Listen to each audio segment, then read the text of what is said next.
Hello welcome back dear students. आज की biology की क्लास में हम सेल ऑर्गेनेली के ऊपर डिस्कशन करेंगे। तो आज की हमारी सेल ऑर्गेनेली है सेल वॉल।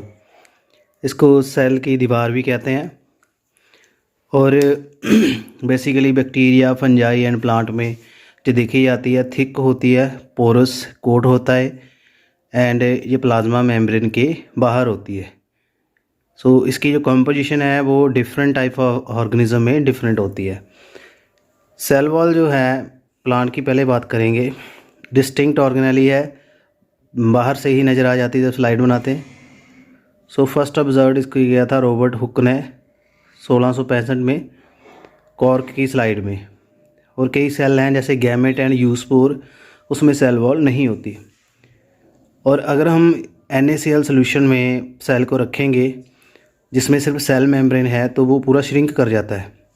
बट अगर सेल वॉल हो जैसे प्लांट सेल है तो वो श्रिंक नहीं करता, फटता नहीं, वो सारा उसका सैप जो है सेल मेम्ब्रेन के साथ सेल वॉल के साथ चिपक जाता है। उसको कहते हैं plasmolysis. So thickness of the cell wall जो हो 0.1 माइक्रोमीटर से 10 माइक्रोमीटर होती है। और जो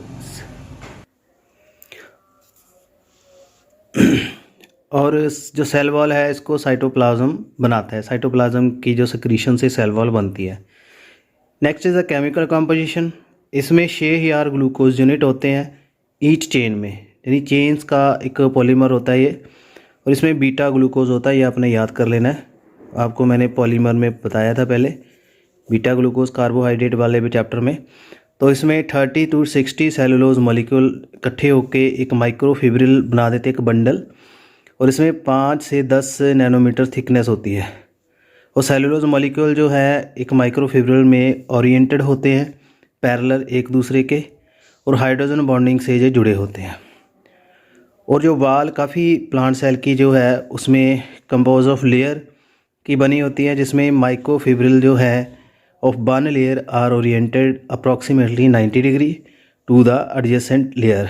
सो the microfibril have the high tensile strength. उसकी टेंसाइल स्ट्रेंथ जो है स्टील के बराबर होती है, यानी काफ़ी ये इलास्टिसिटी भी प्रोवाइड करवाते हैं। तो इस तरीके से आपको ये नज़र आएंगे। ये माइक्रोफिब्रिल है और इसके जो रेड मैंने मैट्रिक्स है, ये जो फ्लूइड लाइक स्ट्रक्चर है जिसको जोड़ता है। तो इस तरह ये मैश बनी होती है। मैट्रिक्स एक अमॉर्फस जेल लाइक मटेरियल होता है, पॉलीसेकेराइड। उसको हेमीसेलुलोज इसमें होता है 5 से 15%। पैक्टिन होता है 2 से 8%। और इसमें पानी भी होता है 60 to 70%। 1 से 2% तक प्रोटीन होता है। सो इसमें interspace of framework allow the free passage of dissolve material between the cell and its environment. तो मैट्रिक्स से ही जो सारा मटेरियल सेल के बाहर जाता है, सेल के अंदर बाहर। सो द सेल वॉल जो है इसमें सिलेक्टिव परमिबिलिटी नहीं होती जो कि प्लाज्मा मेम्ब्रेन में होती है। उसके बाद हेमीसेलुलोज।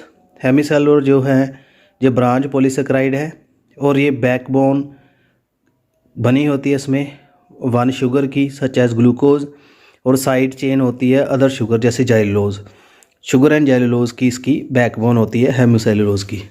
उसके बाद आता है पैक्टिन। पैक्टिन जो है ब्रांच है, अनब्रांच भी हो सकता है, और इसमें ग्लैक्ट्रोनिक एसिड ज़्यादा होता है। और पैक्टिन जो है पानी को होल्ड करता है एंड फॉर्म ए जेल बनाता है that फिल्स the space between fibrous element. Fibrous element में जो स्पेस फिल होता है इससे। सो जब प्लांट अटैक होता है, पैथोजन जब अटैक करते हैं प्लांट सेल के ऊपर, तो पैक्टिन के फ्रैगमेंट रिलीज़ होते हैं वॉल से और ट्रिगर करते हैं डिफेंसिव रोल प्लांट सेल में। और अगर पैक्टिन को हम प्यूरीफाई करेंगे तो उसको हम यूज़ करते हैं जेल लाइक कंसिस्टेंसी देने के लिए to the jam and jellies. Jelly में जेल लाइक अपीयरेंस पैक्टिन से आती है और ये प्लांट से निकालते हैं। प्रोटीन्स जो हैं, प्रोटीन्स इंटरवेव होते हैं through the cellulose and pectin network. And ये एक्सटेंसिव होते हैं। तो एक्सटेंसिन ना की एक प्रोटीन है जो स्ट्रक्चर सपोर्ट देती है and form a barrier to invading microbe को रोकती है, एक्सटेंसिन प्रोटीन। और एक न्यू प्रोटीन जहाँ फाइंड हुई है सेल वॉल में, एक्सपेंसिन। इसको लूज़ करने का इसका काम है। सेल वॉल की इलास्टिसिटी बढ़ाती है by addition of cellulose molecule to cellulose microfibril in mature cell that otherwise cannot grow. Mature cell में जो इलास्टिसिटी प्रोवाइड करवाने का, उसको एक्सटेंड करने का काम कौन करती है? एक्सपेंसिन प्रोटीन। सेल वॉल में पानी होता है 60 to 70। फिजिकली ये था केमिकली। फिजिकली सेल वॉल दो तरह की है, primary cell wall and secondary. Primary में क्या है, ये एक सिंगल लेयर होती है वॉल और 1.3 माइक्रोमीटर थिक है, इलास्टिक है और एक्सपेंडेबल होती है और इसमें वॉल मटेरियल ऐड होता रहता है और थिक होती है। एग्जिस्टिंग पुराना मटेरियल अंदर से जो ग्रो करती है, इसको कहते हैं इंट्यूस्पेक्शन। इंट्यूस्पेक्शन मटेरियल अंदर से बढ़ता रहता है। सो इसमें मैट्रिक्स होता है और पेरिएंटेशन और फ्रूट एंड लीव्स में ये बेसिकली प्राइमरी ही होती है, थिक इतनी नहीं होती। सेकेंडरी ज़्यादा थिक होती है, मैच्योर सेल में देखी जाती है। इसमें मटेरियल ऐड होता है, प्राइमरी सेल वॉल और ग्रो करके सेकेंडरी बनाती है। ठीक है, इसको एक्रेशन कहते हैं, यानी बाहर से इंक्रीज़ हो रही है ये। और इसमें 3 लेयर्स बन जाती है सेकेंडरी की, S1 S2 S3, और इसमें ज़्यादा लेयर भी हो सकती हैं।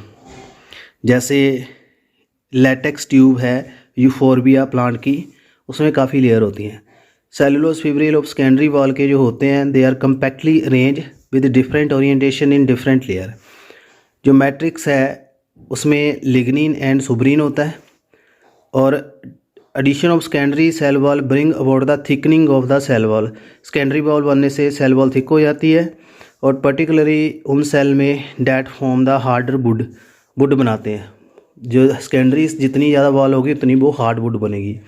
जो सेकेंडरी वॉल है इट इज़ नॉट यूनिफॉर्म, पूरी तरह से यूनिफॉर्म नहीं होती, and this result in formation of various tissue जैसे parenchyma, sclerenchyma, collenchyma, fibre, vessel, tracheid, और इसकी इरेगुलर फॉर्मेशन से ये टिश्यू बनते हैं।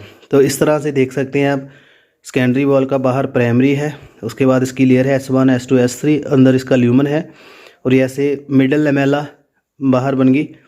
ठीक है, प्राइमरी सेकेंडरी को सेपरेट कर रही है ये, और ये देख सकते हैं मिडल लेमेला, इसके बाहर आएगी प्राइमरी लेयर, फिर इसके अंदर चली जाएगी secondary layers. TS and LS काटा हुआ है।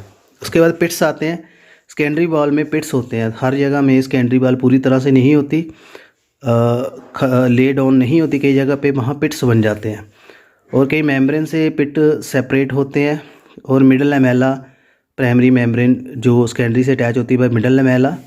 ट्रकीड में जिम्नोस्पर्म सेकेंडरी वॉल जो है पार्शली ओवरलैप करती है पिट में, इसको कहते हैं बॉर्डर पिट, यानी इसमें बॉर्डर पिट्स भी होते हैं और सिंपल पिट्स भी। ऐसे देख सकते हैं ये मिडल लेमेला है, ये सेकेंडरी वॉल है जो डार्क की है।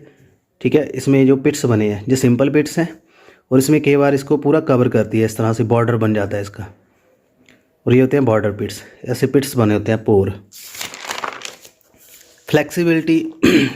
फ्लेक्सिबिलिटी प्रोवाइड करवाती है सेल वॉल, बेंड कर जाती है और स्ट्रॉन्ग बिंड जब आती है तो प्लांट इससे बेंड हो जाता है, टूटता नहीं है। मेटाबॉलिक एक्टिविटी सेल वॉल में काफ़ी मेटाबॉलिक एक्टिविटी होती है। पहले से नॉन लिविंग कहते थे बट अब इसको लिविंग में मानते हैं क्योंकि मेटाबॉलिकली ग्रो होने से प्राइमरी से सेकेंडरी बनती है। बट सेल वॉल अगर नहीं होगी प्लांट में तो सेल सर्वाइव नहीं कर पाएगा। मिडल लेमेला, और मिडल लेमेला क्या है, एडजेसेंट सेल प्लांट टिश्यू में हेल्ड टुगेदर होते हैं बाय स्टिकी अमॉर्फस लेयर जो सीमेंटिंग का काम करती है, उसको मिडल लेमेला कहते हैं, जो लेयर को जोड़ती है। So it is lacking on the outer, बाहर नहीं होती, side of the surface cell. It is mainly composed of calcium and magnesium pectate की। It is formed at the time of cytokinesis, जब सेल का cytoplasm divide करता तब ये visible होती है as a layer of pectin की बनी होती है ये। ओल्ड टिश्यू जो है सॉफ्ट पैक्टिन हार्ड हो जाता है, इसमें कैल्शियम का डिपोजिशन से और कैल्शियम पैक्टेट बन जाता है। जैसे राइपनिंग फ्रूट जो पैक्टेट कंपाउंड है मिडल लेमेला के सोलुबलाइज हो जाते हैं जेली लाइक मटेरियल, और इससे फ्रूट जो है सॉफ्ट हो जाता है। सो इस तरह से आपको ये नज़र आएगी मिडल लेमेला। सेल प्लेट बनती है, फिर पूरी बन जाएगी ये, और ये मिड में लेयर बन जाएगी, 2 सेल सेपरेट हो जाएंगे इससे, इसे कहते हैं सेल प्लेट स्ट्रक्चर। और मिडल लेमेला ज़्यादा देखी जाती है जब सेल 2 में डिवाइड होना होता है। उसके बाद डेपोजिशंस और क्या क्या हैं सेल वॉल में, लिग्निन, क्यूटिकल, सुब्रिन, सिलिका। जो लिग्निन है रफ है, ग्लू लाइक सब्सटेंस है, एल्डिहाइड का है ये, और कॉनिफराइल अल्कोहल है और इम्प्रेगनेटेड होता है प्राइमरी एंड सेकेंडरी वॉल में बूडी प्लांट में। कई सेल में जैसे प्रोटोजाइलम है, एनुलर लिग्निंग एनुलर थिकनिंग है, स्पाइरल एंड रेटिकुलेट भी हो सकती है। अदर में ये कंप्लीट बन जाती है लेयर, असेक्ट जहाँ पे पिट्स होती हैं वहाँ नहीं होती। लिग्निन सीमेंट करती है और सेलुलर फाइबर को जोड़ के रखती है और सॉलिड मटेरियल बनाती है और ये रिजिडिटी एंड स्ट्रेंथ प्रोवाइड करवाती है। और लिग्निन अकोमुलेट होना सेल वॉल में इसको कहते हैं लिग्निफिकेशन। और ऐसे क्यूटिकल है, ये फैट मटेरियल है और सेल वॉल को हार्ड करती है, इम्परमिएबल टू वाटर। और क्यूटिकल को क्यूटिनाइजेशन कहते हैं जब क्यूटिकल जुड़ जाती है और इससे क्यूटिकल लेयर से इवेपोरेशन नहीं होती। सुब्रीन जो है ये फैट लाइक मटेरियल है, सेकेंडरी वॉल में होता है कॉर्क सेल में और इससे इम्परमिएबल हो जाता है प्लांट का जो लेयर है, पानी अंदर नहीं जाता, इसको सुबराइजेशन कहते हैं। सिलिका है ये ग्रासिस में देखी जाती है। और सम अदर सब्सटेंस जैसे mineral, wax, tannin, resin and gum ये भी होते हैं। बिल्टिंग क्या है, इफ़ द प्लांट जो है काफ़ी ज़्यादा पानी लूज़ कर जाए तो उसमें थोड़ा वो वॉल उसकी जो है उसकी फ्लूइडिटी, उसकी टर्जिडिटी ख़त्म हो जाती है और प्लांट इकट्ठा हो जाता है, पानी ज़्यादा लॉस होने से पत्ते इकट्ठे हो जाते हैं, तो उसको कहते हैं बिल्डिंग। उसके बाद बात आती है स्टूडेंट्स इंटरसेलुलर स्पेस। कई जगह पे सेल वॉल जो है सेकेंडरी रहती है, it is formed here, such area have the fine simple और branch canal in primary wall and middle lamella. Through these canal जो plasma membrane, cytosol, endoplasmic reticulum, adjustant cell का continuous बनाते हैं with second cell, इसको plasmodesmata कहते हैं। कल मैंने बताया था एंडोप्लाज्मिक रेटिकुलम से लेके ऊपर तक चला जाएगा दूसरे सेल में। और endoplasmic reticulum tubule extending through them उसको कहते हैं डेस्मोटब्यूल, जो एंडोप्लाज्मिक रेटिकुलम के टब्यूल्स हैं। और दिस अरेंजमेंट जो है क्या करता है, यूनिफाई करता है most of the plant in one living continuum. Such continuum cytosol जो है, साइटोसोल से सीधा दूसरे सेल का कनेक्शन, इसको कहते हैं symplasm. Water and the small solute and even some protein and RNA molecule वो भी पास हो जाते हैं एक सेल से दूसरे सेल में। तो ये जो कनेक्शन बनता है इसको कहते हैं प्लाज्मोडेस्माटा, एक सेल के न्यूक्लियस से दूसरे सेल के न्यूक्लियस में बन जाता है। और इंटरसेलुलर स्पेस जो है उसमें भी कई बार जो नॉन लिविंग कंपोनेंट्स हैं उसमें भी मटेरियल सर्कुलेट होता है, उसको कहते हैं एपोप्लाज्म और एपोप्लास्ट। फंगल सेल वॉल जो है डायग्राम में आपको नज़र आ रही होगी। फंगल सेल वॉल जो है, जो माइसीलियल सेल होते हैं फंगस के, बियोक्यूटीन के बने होते हैं। ये पॉलीमर है एसीटाइल ग्लूकोसामाइन का।